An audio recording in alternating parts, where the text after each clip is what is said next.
Assalamualaikum warahmatullahi wabarakatuh. Innal hamdalillah nahmaduhu ta'ala wa nasta'inuhu wa nastaghfiruh wa na'udzu billahi min syururi anfusina wa sayyiati a'malina. Man yahdihillahu fala mudilla lahu wa man yudlil fala hadiya lahu. Asyhadu an la ilaha illallah wahdahu la syarika lah wa asyhadu anna Muhammadan abduhu wa rasuluhu, amma ba'd. Kaum muslimin wal muslimat, jamaah salat Isya yang dimuliakan oleh Allah Subhanahu wa taala. Alhamdulillah, kita memuji dan membesarkan Allah Subhanahu wa taala yang telah dan terus menerus melimpahkan nikmat-nikmatnya kepada kita semua. Salawat serta salam kepada junjungan kita Nabiullah Muhammad sallallahu alaihi wasallam. Semoga Allah Subhanahu wa taala senantiasa menganugerahkan kepada kita semua untuk istiqamah meniti jalan yang telah beliau tunjukkan untuk umat ini. Kaum muslimin wal muslimat rahimani wa rahimakumullah, disebutkan di dalam sebuah hadits dari sahabat yang mulia Abu Ayyub Al-Ansari radhiyallahu anhu. Beliau ini adalah termasuk sahabat yang awal-awal masuk ke dalam Islam. Bahkan beliau ini adalah sahabat yang menjamu Rasulullah SAW ketika pertama kali sampai di kota Madinah. Abu Ayyub Al-Ansari radhiyallahu anhu bercerita, annahu jaa rajulan ila Nabi sallallahu alaihi wasallam,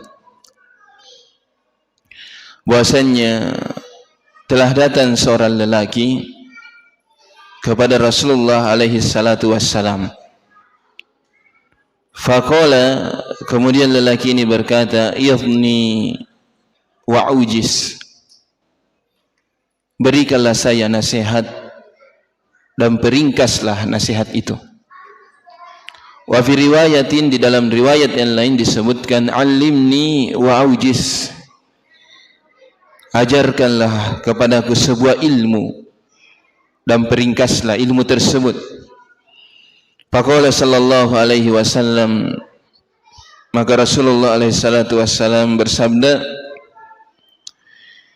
idza kumta ila salatik fasalli salata muwaddi'in wa la takallam bikalimatin ta'taziru minhu ghadan wajma'il ya'as bima aidin nas. Maka di dalam nasihat ini Rasulullah SAW bernasihat dengan 3 hal. Yang pertama, kata Rasulullah, apabila kamu akan solat, fasalli, maka solatlah seakan-akan solat itu adalah solat perpisahan.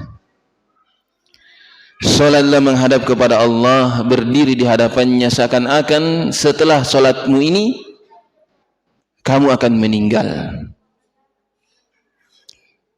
Nasihat yang pertama ini memberikan pelajaran kepada kita tentang pentingnya menjaga kualitas sebuah ibadah. Karena tentunya kita ketahui, kalau di antara kita ada yang mengetahui bahwasannya ini adalah solat terakhirku, setelah ini saya akan meninggal, maka pasti kita akan melakukannya dengan cara yang paling sempurna. Karena ini adalah solat terakhir kita, setelahnya kita akan menghadap kepada Allah Subhanahu wa taala. Maka ini menunjukkan kepada kita pentingnya menjaga kualitas sebuah ibadah. Ibadah itu tidak boleh kita kerjakan asal-asalan. Ibadah itu tidak boleh kita kerjakan ikut-ikutan. Melihat orang pada ke masjid karena bulan Ramadan, kita ikut juga ke masjid. Tapi kita harus menjadikan setiap ibadah yang kita lakukan memiliki kualitas di sisi Allah Subhanahu wa taala. Allah Subhanahu wa taala berfirman, "Allazi khalaqal mauta wal hayata linabluwakum ayyukum ahsanu amala." Ialah Allah Subhanahu wa taala yang telah menciptakan kematian dan kehidupan. Tujuannya apa? Linabluwakum, untuk menguji kalian. Di balik ujian itu tujuannya apa? Untuk menguji kalian. Ayyukum, siapa di antara kalian ahsanu amala, yang paling bagus, yang paling berkualitas ibadahnya, amalannya kepada Allah Subhanahu wa taala. Bukan yang paling banyak, bukan sekedar banyak saja, tapi banyak ini harus berkualitas, harus yang terbaiknya yang kita persembahkan kepada Allah Subhanahu wa taala. Di antara caranya adalah kita jadikan setiap ibadah yang kita lakukan ini adalah seakan-akan ibadah terakhir kita. Setelah itu kita akan meninggal. Ketika kita mengeluarkan sedekah kita jadikan, kita ingat, mungkin ini adalah sedekah terakhir saya, setelahnya saya akan meninggal. Karenanya sebuah kegembiraan yang sangat besar, kebahagiaan yang sangat besar ketika kita diperjumpakan oleh Allah Subhanahu wa taala dengan bulan Ramadan ini. Maka jadikan bulan Ramadan ini seakan-akan ini adalah bulan Ramadan terakhir kita, dan tidak ada jaminan kita akan berjumpa dengan bulan Ramadan yang akan datang. Bahkan tidak ada jaminan kita akan menyelesaikan bulan Ramadan ini. Bahkan tidak ada jaminan besok kita masih hidup. Bahkan tidak ada jaminan sebentar subuh kita masih hidup. Siapa yang bisa menjamin dirinya masih hidup sampai subuh sebentar? Tidak ada yang bisa menjamin dirinya. Karena tidak ada di antara kita yang mengetahui kapan kematian itu datang. Jangan tertipu dengan kesehatan yang kita miliki sekarang. Jangan tertipu dengan kekuatan yang kita miliki sekarang. Karena sehat, kekuatan, waktu muda, umur yang masih muda, itu bukan syarat kematian. Kata seorang penyair, kan min unasin yamshi sabahan wa yamutu lailan. Betapa banyak manusia di pagi harinya dia masih berjalan, masih bercerita, masih ngobrol dengan temannya, masih bercanda dengan istrinya, masih bermain-main dengan anaknya. Wa yamutu lailan, akan tetapi tak kala datang waktu malam, dia telah kembali kepada Allah Subhanahu wa taala, dia telah meninggal. Maka di nasihat yang pertama ini juga mengingatkan kepada kita agar banyak-banyak mengingat kematian. Karena dengan kita mengingat kematian, Allah Subhanahu wa taala akan memuliakan kita dengan 3 perkara. Orang yang senantiasa mengingat kematian akan dimuliakan oleh Allah untuk segera bertaubat dan beristighfar kepada Allah. Tapi kalau kita lupa mati, ini jarang kita bertobat dan beristighfar. Tapi kalau kita senantiasa mengingat kematian, maka kita akan dimuliakan untuk senantiasa beristighfar dan bertaubat kepada Allah. Kemudian yang kedua, orang yang senantiasa mengingat kematian, maka dia akan dimuliakan oleh Allah untuk segera beramal, melakukan ketaatan kepada Allah, untuk segera berbekal guna perjalanannya menuju Allah Subhanahu wa taala. Dan orang yang senantiasa mengingat kematian, dia akan dimuliakan dengan rasa atau sifat qanaah di dalam dirinya. Merasa cukup dengan apa yang telah Allah Subhanahu wa taala berikan. Tidak tamak terhadap dunia ini. Karena dia paham ya bahwasannya kapan saja kematian itu bisa menghampirinya. Kemudian nasihat yang kedua di dalam hadits Abu Ayyub Al-Ansari, kata Rasulullah alaihi salatu wassalam, wala takallam bi kalimatin, jangan engkau berucap dengan sebuah ucapan, ta'tathiru minhu godan, yang kamu akan meminta maaf di hari yang akan datang. Iya. Nasihat yang kedua ini mengingatkan kita tentang pentingnya seseorang menjaga lisan. Lisan ini adalah bagian yang kecil dari tubuh kita. Akan tetapi kalau kita tidak mampu menjaganya, maka dia akan memberikan kerusakan yang sangat besar. Al-lisanu saghirul jirmi katsirul jurmi. Lisan itu kecil tapi kerusakannya banyak. Dosa disebabkan karena lisan itu banyak. Dosa-dosa lisan. Maka nasihat yang kedua ini mengingatkan kita untuk menjaga lisan. Tidak semua apa yang kita senangi terhadap saudara kita harus kita ungkapkan dengan lisan kita. Tidak semua perasaan yang ada dalam hati kita harus kita ungkapkan.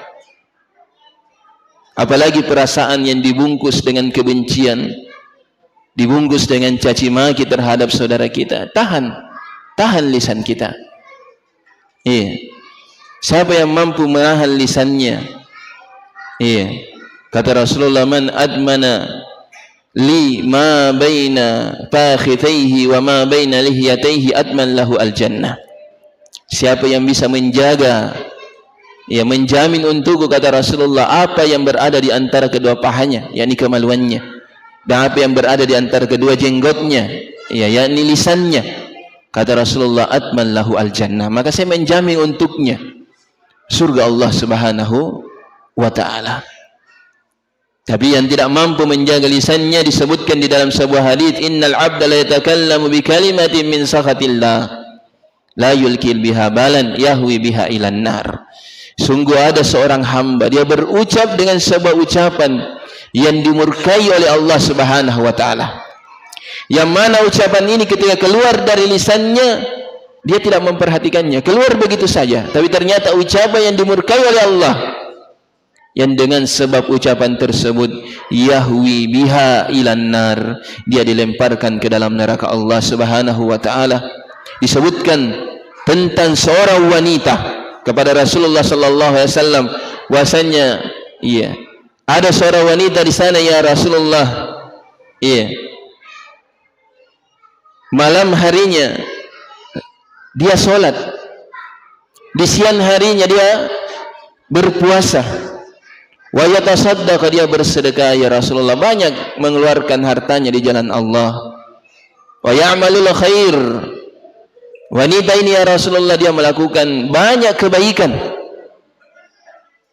akan tetapi ada satu penyakitnya, wa yu'zi jiranahu bilisanihi, wa yu'zi jiranahu bilisanihi.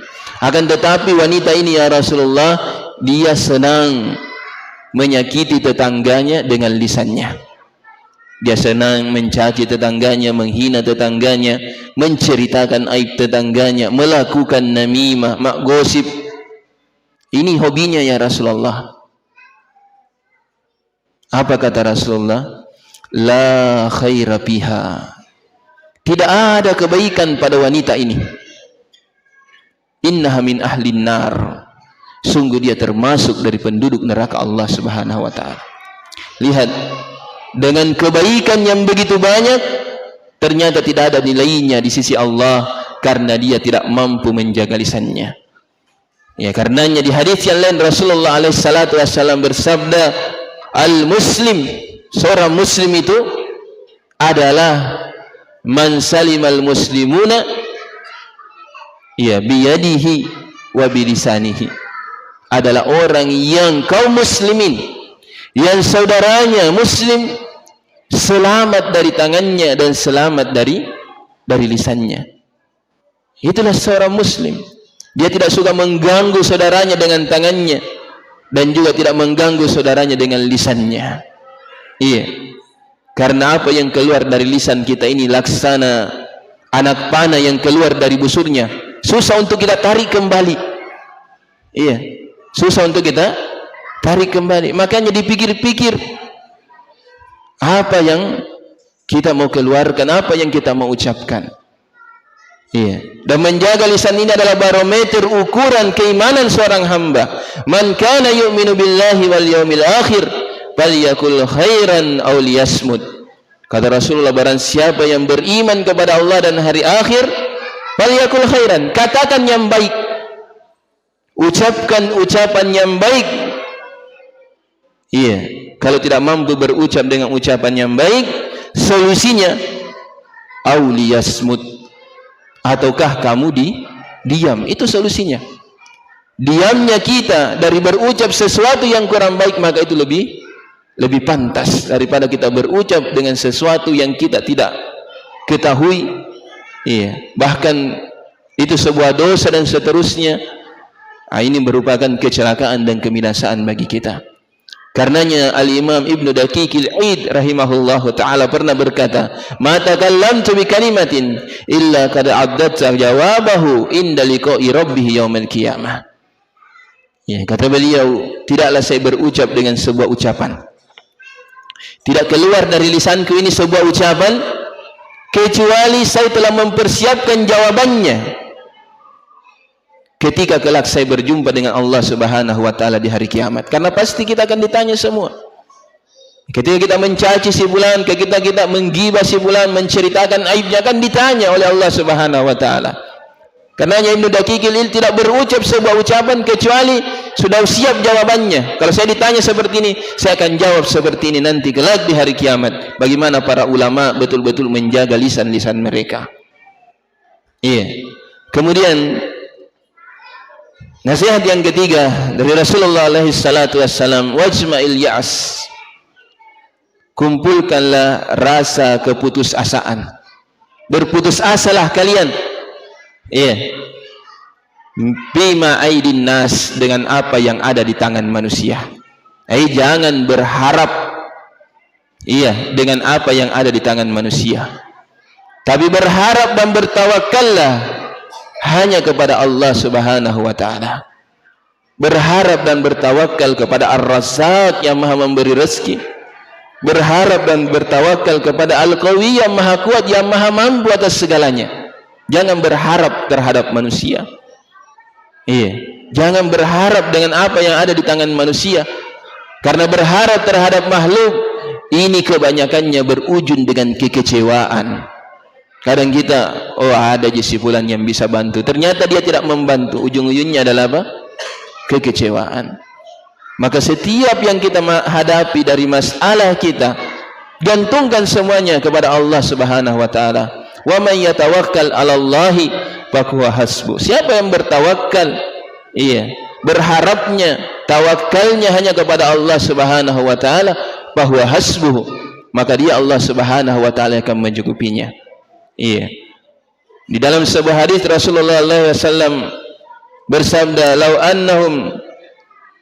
annakum tatawakkaluna haqqa tawakkuli." Seandainya kalian betul-betul bertawakal, seperti tawakalnya seekor burung yang keluar dari sarangnya dalam keadaan lapar, kemudian dia kembali dalam keadaan kenyang. Berharap dan bertawakal hanya kepada Allah Subhanahu wa ta'ala, fahuwa hasbuh, maka pasti Allah Subhanahu wa ta'ala akan mencukupi kita. Maka ini 3 nasihat dari Rasulullah alaihi salatu wassalam untuk kita semua. Semoga bisa menjadi pedoman di dalam kehidupan kita. Yang pertama tadi, hendaknya kita senantiasa menjaga kualitas ibadah kita. Di antara caranya, setiap kita beribadah, maka hadirkan di antara kedua mata kita yang namanya kematian. Tidak ada yang menjamin kita masih hidup besok.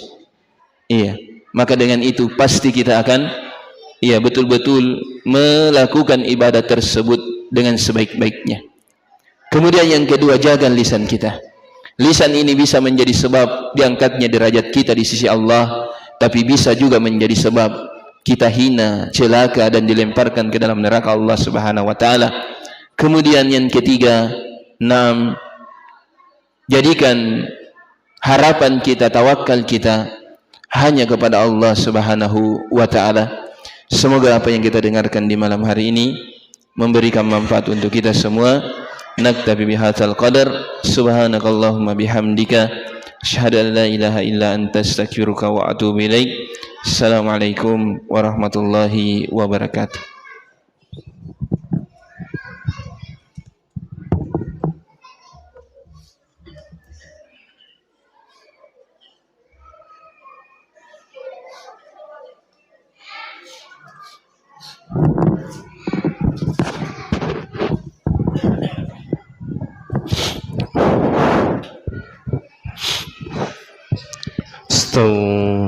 Istaqimu wa'tadilu sawu sufufakum. Lurus dan rapatkan safu demi kesempurnaan salat tarawih kita.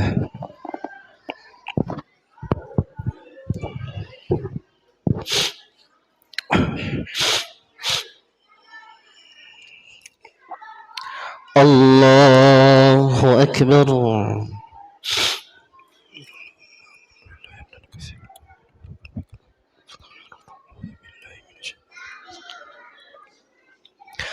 الحمد لله رب العالمين الرحمن الرحيم مالك يوم الدين إياك نعبد وإياك نستعين اهدنا الصراط المستقيم صراط الذين أنعمت عليهم غير المغضوب عليهم ولا الضالين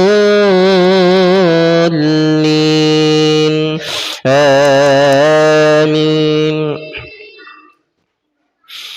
ولئن أتيت الذين أوتوا الكتاب بكل آية ما تبعوا قبلتك وما أنت بتابع قبلتهم وما بعدهم بتابع قبلة بعض ولئن اتبعت أهواءهم من بعد ما جاءك من العلم إنك إذا لمن الظالمين. الله أكبر.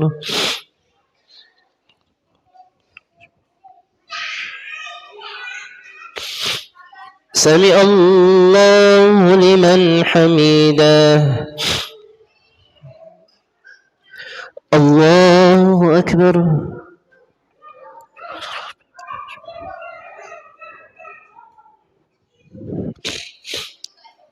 الله أكبر.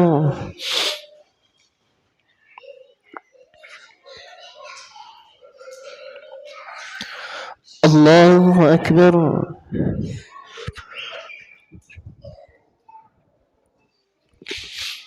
الله أكبر.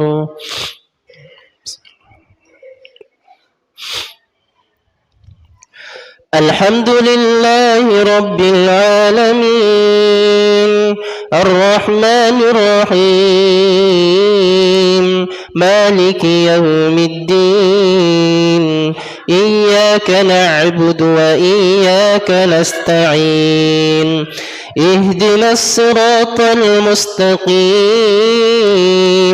صراط الذين أنعمت عليهم غير المغضوب عليهم ولا الضالين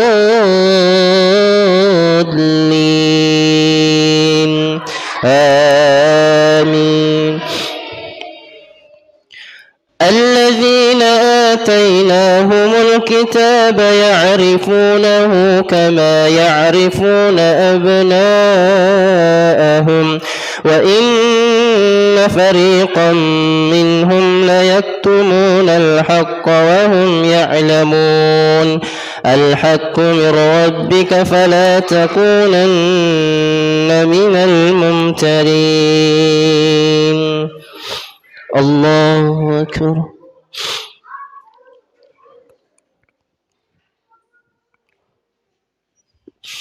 سمع الله لمن حمده. الله أكبر.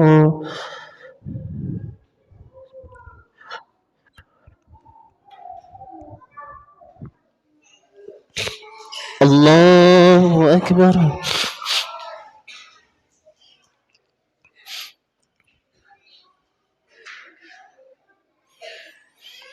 الله أكبر.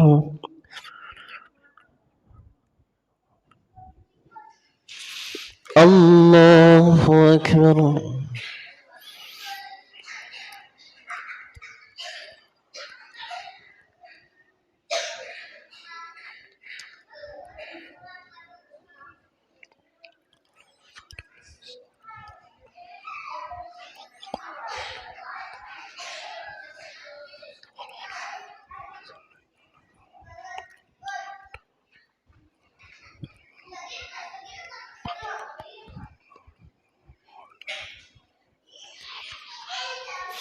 السلام عليكم ورحمة الله.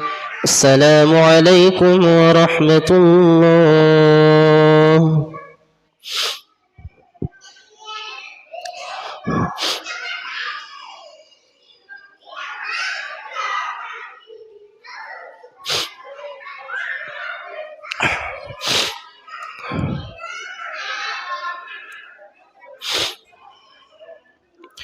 الله أكبر.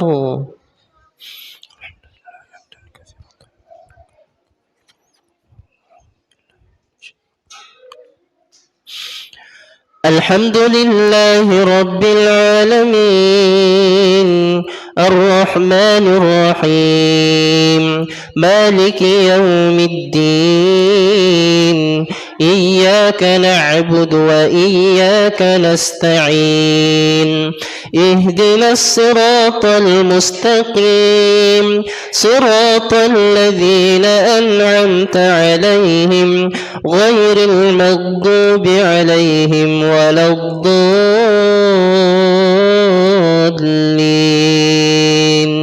آمين.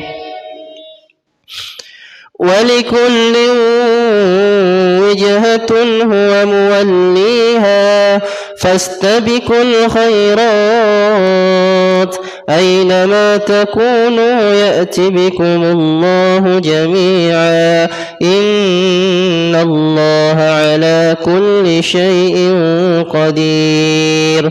ومن حيث خرجت فول وجهك شطر المسجد الحرام وإنه للحق من ربك وما الله بغافل عما تعملون. الله أكبر.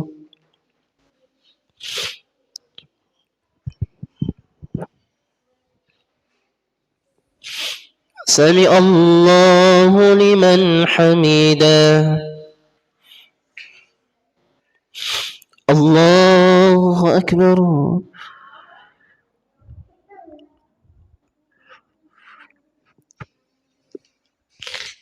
الله أكبر.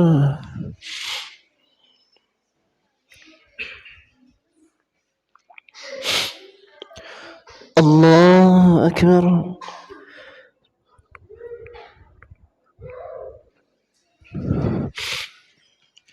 الله أكبر.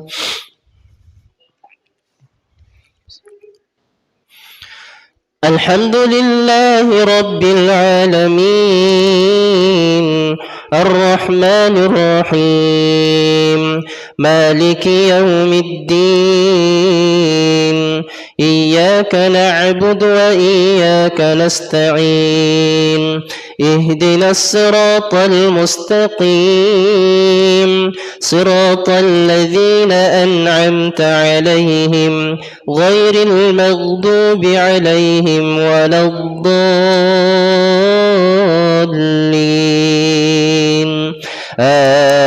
آمين. ومن حيث خرجت فول وجهك شطر المسجد الحرام الحرام ومن حيث خرجت فول وجهك شطر المسجد الحرام وحيث ما كنتم فولوا وجوهكم شطرا لئلا يكون للناس عليكم حجة إلا الذين ظلموا منهم فلا تخشوهم واخشوني ولأتم نعمتي عليكم ولعلكم تهتدون. الله أكبر.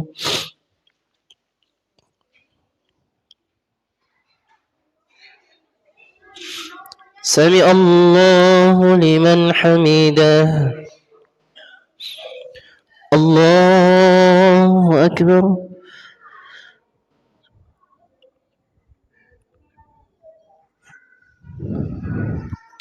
الله أكبر.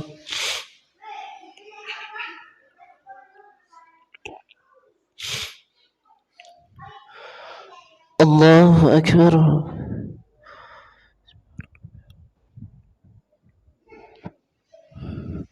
الله أكبر.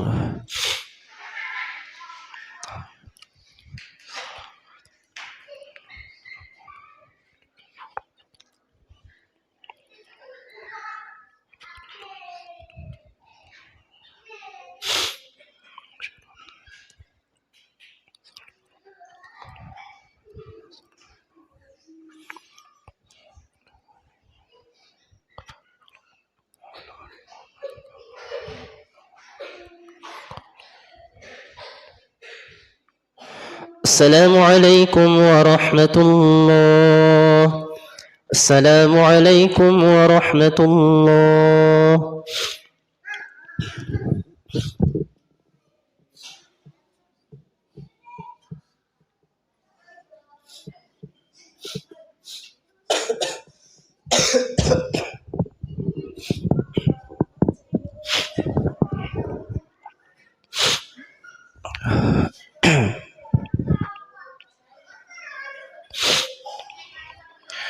الله أكبر.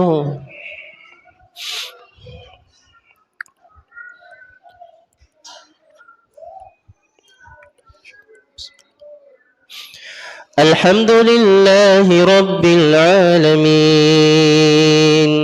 الرحمن الرحيم مالك يوم الدين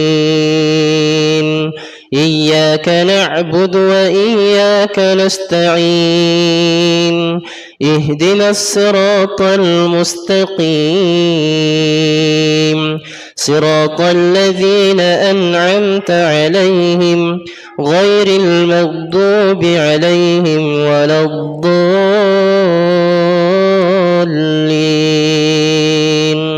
آمين.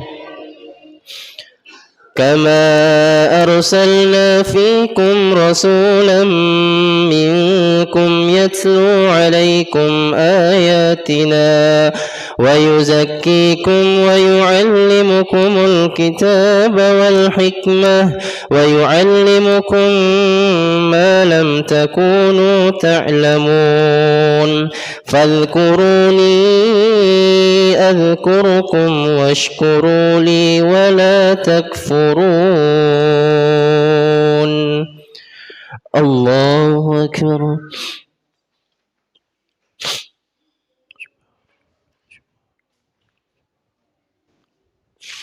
سمع الله لمن حمده. الله أكبر.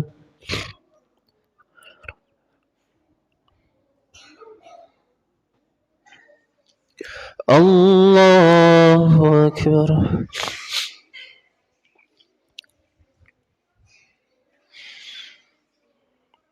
الله أكبر.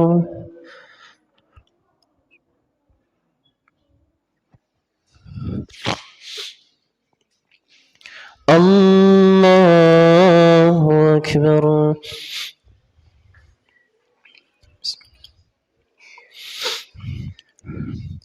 الحمد لله رب العالمين الرحمن الرحيم مالك يوم الدين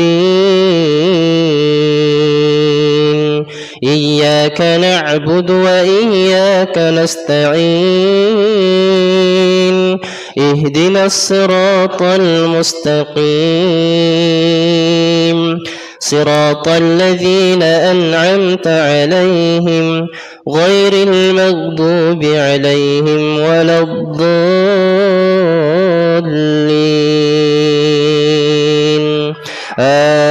آمين. يا أيها الذين آمنوا استعينوا بالصبر والصلاة إن الله مع الصابرين ولا تقولوا لمن يقتل في سبيل الله أموات بل أحياء ولكن لا تشعرون. الله أكبر.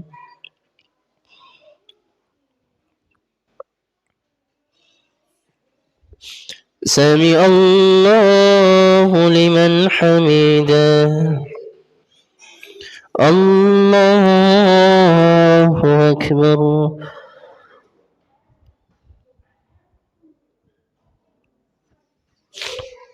الله أكبر.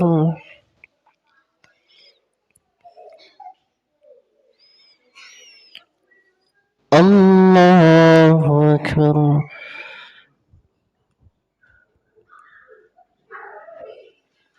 الله أكبر.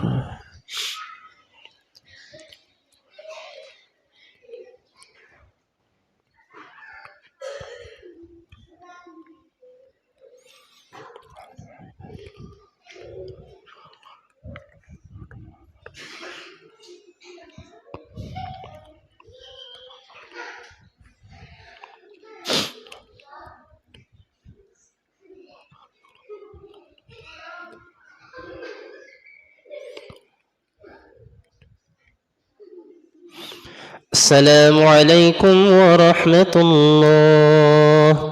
السلام عليكم ورحمة الله.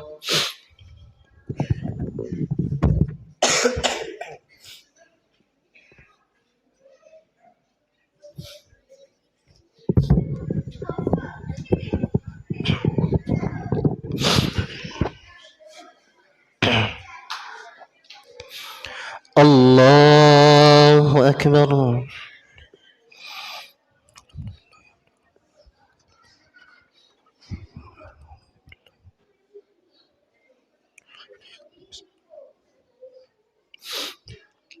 الحمد لله رب العالمين الرحمن الرحيم مالك يوم الدين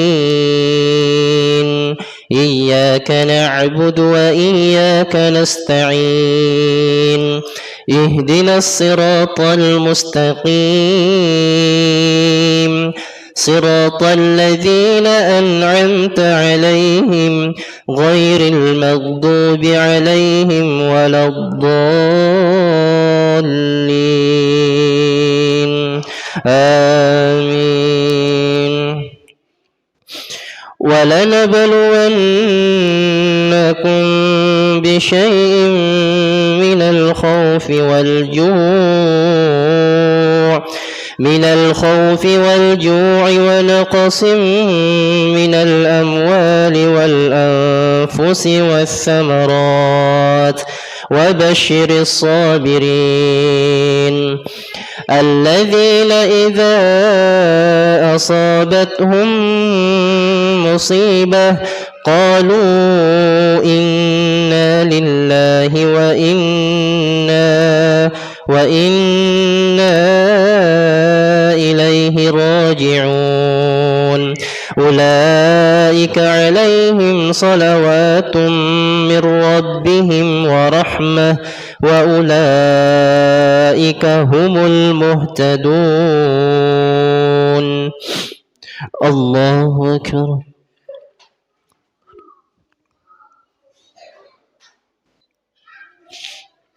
سمع الله لمن حمده.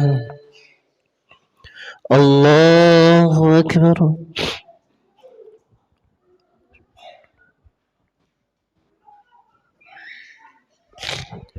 الله أكبر.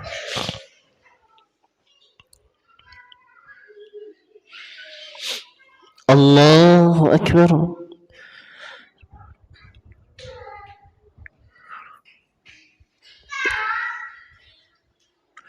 الله أكبر.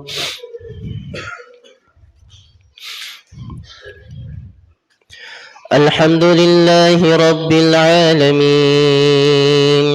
الرحمن الرحيم مالك يوم الدين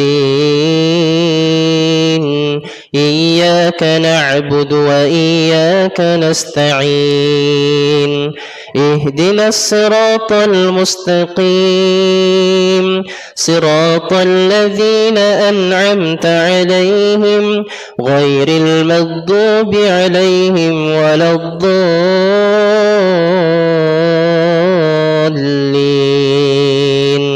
آمين. إن الصفا والمروة من شعائر الله فمن حج البيت أو اعتمر فلا جناح عليه أن يطوف بهما ومن تطوع خيرا فإن الله شاكر عليم. الله أكبر.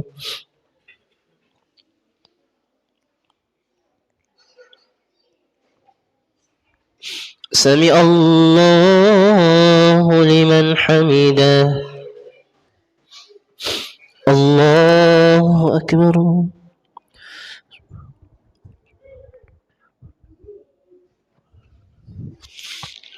الله أكبر.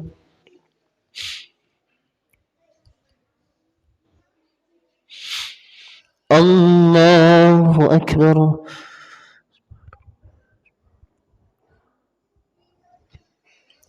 الله أكبر.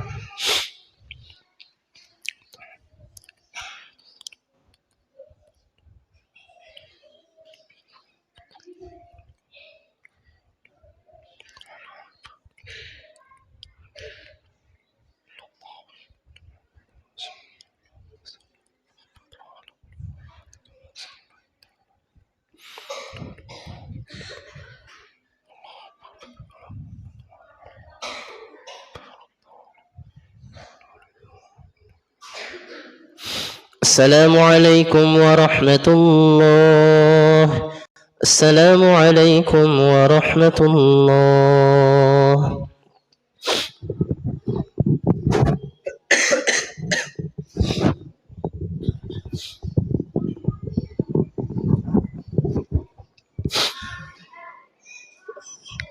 witir.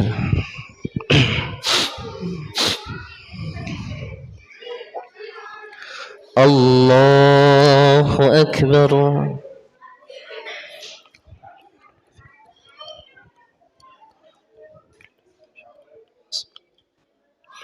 الحمد لله رب العالمين الرحمن الرحيم مالك يوم الدين إياك نعبد وإياك نستعين اهدنا الصراط المستقيم صراط الذين أنعمت عليهم غير المغضوب عليهم ولا الضالين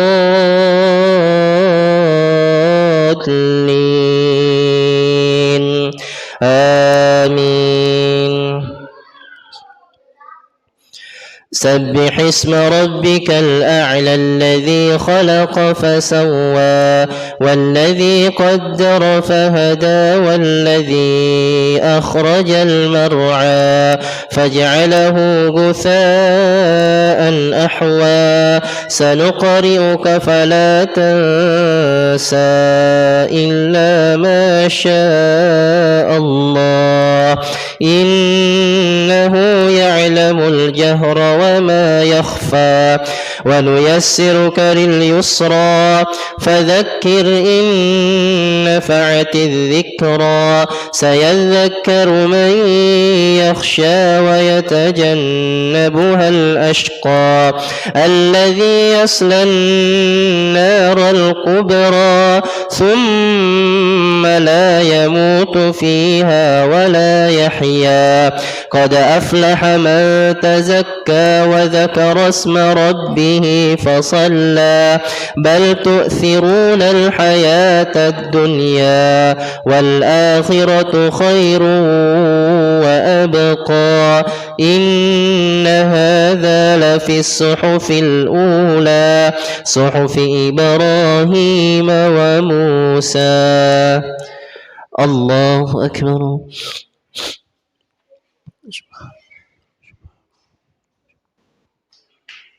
سمع الله لمن حمده.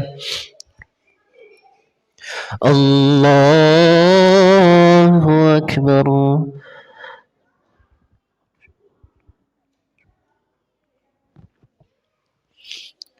الله أكبر.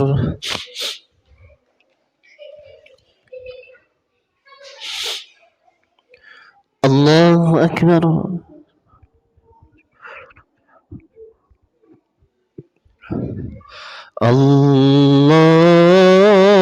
الله أكبر.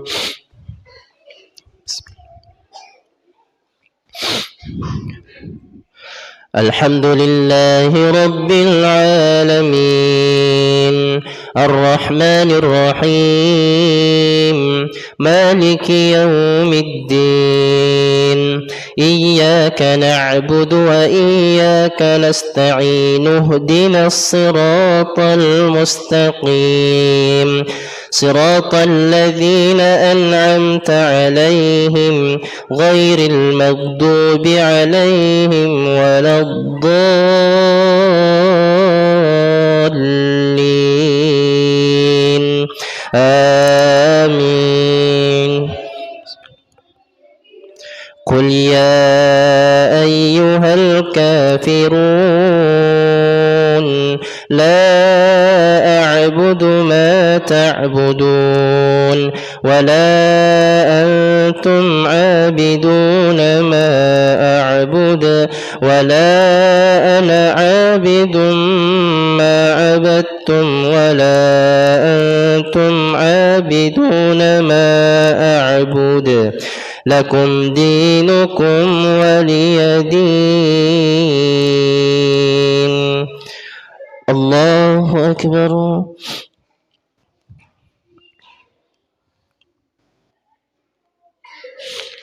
سمع الله لمن حمده. الله أكبر.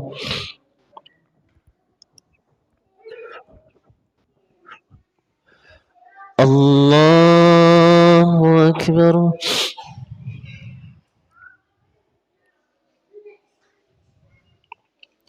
الله أكبر.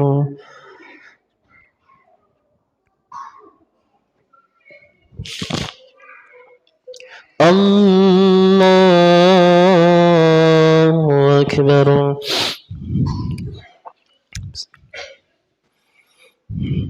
الحمد لله رب العالمين الرحمن الرحمن الرحيم مالك يوم الدين إياك نعبد وإياك نستعين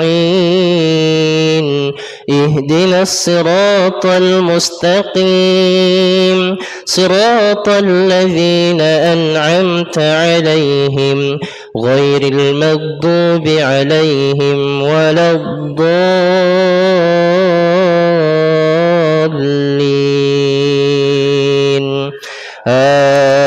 آمين.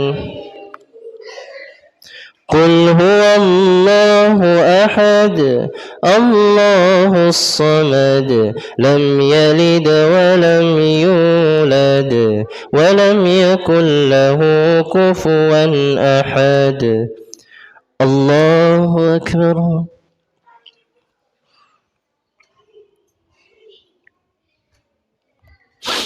سمع الله لمن حمده. الله أكبر.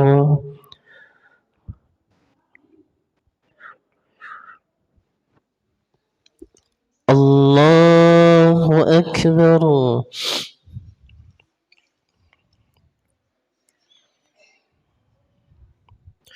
الله أكبر.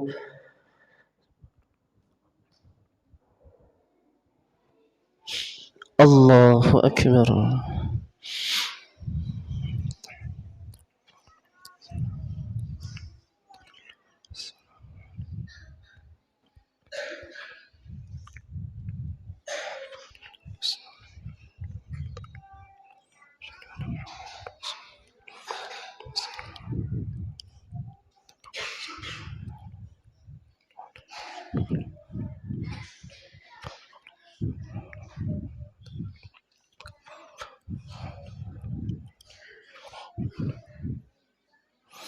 السلام عليكم ورحمة الله. السلام عليكم ورحمة الله. سبحان الملك القدوس سبحان الملك